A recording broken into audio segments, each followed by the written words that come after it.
আমার মেয়ে তানজিদা, ওর মাথায় একটু বৃষ্টির পানি পড়লে জ্বর আসে ফার্মের মুরগির মতো।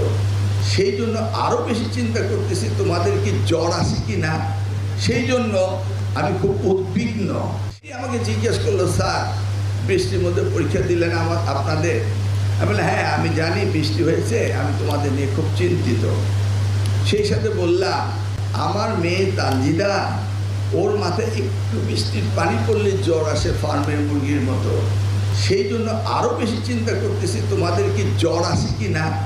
সেই জন্য আমি খুব উদ্বিগ্ন। যেটা হয়েছে তো হয়েছে, জ্বর আসে কি না। কিন্তু কি করা যাবে, আমাদের পরীক্ষা তো সকলের সাথে কথা বলে বলতে হয়। সকলেই বলেছে পরীক্ষা নেওয়া যাবে।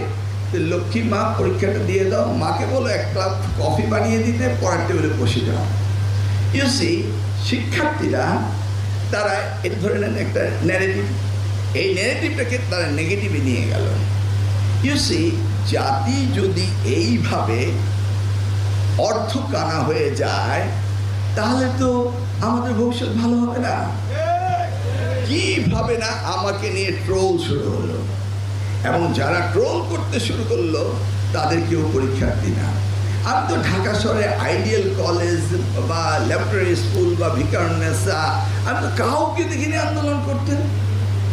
না, কেউ আন্দোলন করতে আসেনি। এইভাবে আন্দোলন করে মিসগাইডেড করে কি একটা হ্যাবক সৃষ্টি করলো। ধরুন আজকে জিওগ্রাফি সেকেন্ড পেপার পরীক্ষা চলছে। আমি মিডিয়া ভাইদের বলছি, আপনি নিশ্চয়ই দেখেছেন, নাম বলে তাকে পপুলার করতে চাই না, বলল যে জিওগ্রাফি সেকেন্ড পেপার প্রশ্নপত্র আউট হয়ে গিয়েছে। আউট কি হয়েছে? পরীক্ষা তো শেষ হয়ে গেছে, পেয়েছেন?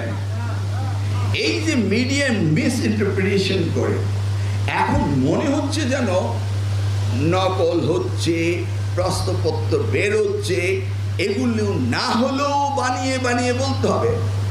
If this is the intention to the nation, how could you develop? But সত্যি বলছি, আমরা এসছি এই জাতিকে সুশিক্ষিত করার দায়িত্ব পেয়েছি। যে যত ট্রোলিং করেন না কেন, যে যত অপবাদই করেন না কেন, আমাদের সঠিক দায়িত্ব থেকে আপনারা বিচ্যুত করতে পারবেন না।